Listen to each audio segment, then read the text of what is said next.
ओम श्री दुर्गादेव्य नमः। शिवक्तों को क्षमता की क्षमता की। व्यास जी बोले, पुत्र सुखदेव, तुम्हारे साथ मेरे शिष्य सूत जी भी देवी भागवत का अध्ययन करेंगे। तुम दोनों मिलकर इस देवी भागवत पुराण का अध्ययन करोगे। तब सूत जी और सुखदेव जी ने उस संपूर्ण विस्तृत देवी भागवत पुराण को विधिवत अध्ययन किया। देवी भागवत पुराण का अध्ययन करके सुखदेव जी व्यास जी के पवित्र आश्रम में रहने लगे, परंतु ब्रह्मा जी पुत्र नारद जी की भांति सुखदेव जी को आश्रम में शांति न मिल सकी। सुखदेव जी एकांत में रहने वाले आश्रम में व्याकुल उदासीन रहने लगे। सुखदेव जी ने ना तो अधिक भोजन करते थे और ना ही उपवास करते थे। इस प्रकार अपने पुत्र सुखदेव जी को चिंतित देखकर व्यास जी बोले, हे पुत्र, तुम क्यों चिंतित रहते हो? तुम क्यों चिंता करते हो? तुम किस लिए व्याकुल रहते हो? तुम ऋणग्रस्त निर्धन व्यक्ति की भांति सदा चिंता करते रहते हो। हे पुत्र, मुझ पिता के रहते हुए तुम्हें किस बात की चिंता हो रही है? तुम मन की ग्लानि छोड़ो, अच्छे मन से सुख भोग करो, शास्त्रों के ज्ञान का चिंतन करो और आत्मचिंतन में मन लगाओ। हे पुत्र, यदि मेरे उपदेश से तुम्हें शांति नहीं मिलती हो तो राजा जनक के पास मिथिलापुरी चले जाओ। विदेह राजा जनक तुम्हारे मोह को नाश कर देंगे। जो तुम्हारे मन में मोह है उसका नाश कर देंगे, क्योंकि राजा सतसिंधु और धर्मात्मा है। हे पुत्र, तुम राजा जनक के पास जाकर अपना संदेह दूर करो और वर्णाश्रम धर्म के रहस्य को राजा से यथार्थ रूप से अच्छी तरह से पूछो। राजा जनक जीवन मुक्त ब्रह्म ज्ञान का चिंतन करने वाले पवित्र यथार्थ वक्ता, अच्छे वक्ता हैं।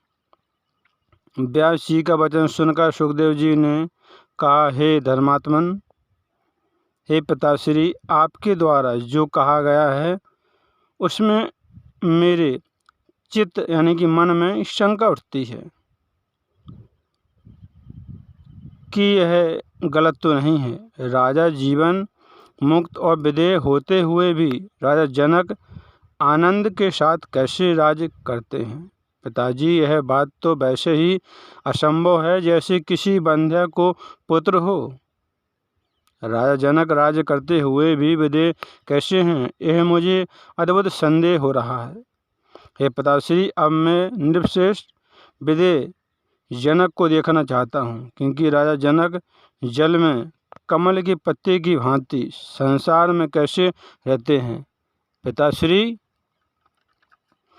राजा जनक को विदेह होने के विषय में मुझे बड़ा संदेह हो रहा है। सौगातों की भांति राजा जनक भी मोक्ष की एक दूसरी परिभाषा तो नहीं है। भला भोगा हुआ भोग, अभोग और किया हुआ कर्म अकर्म कैसे हो सकता है? इंद्रियों का सहज व्यवहार कैसे छोड़ा जा सकता है? एक पुत्र का अपनी माता, पत्नी, बहन और किसी असती स्त्री के साथ भेद अभेद संबंध क्यों नहीं होगा? और ऐसा संबंध होने पर जीवन मुक्त कैसे हो सकते हैं? यदि जिह्वा कटु, छात तीक्ष्ण मधुर स्वादों को जानती है तो राजा जनक अच्छे अच्छे पदार्थों का रसास्वाद करते ही होंगे, अच्छे अच्छे पदार्थों का स्वाद लेते होंगे, खाते होंगे। यदि सुख दुख का परिज्ञान राजा को होता होगा तो भला यह मुक्तता कैसी हो सकती है? मुझे यह अद्भुत संदेह हो रहा है।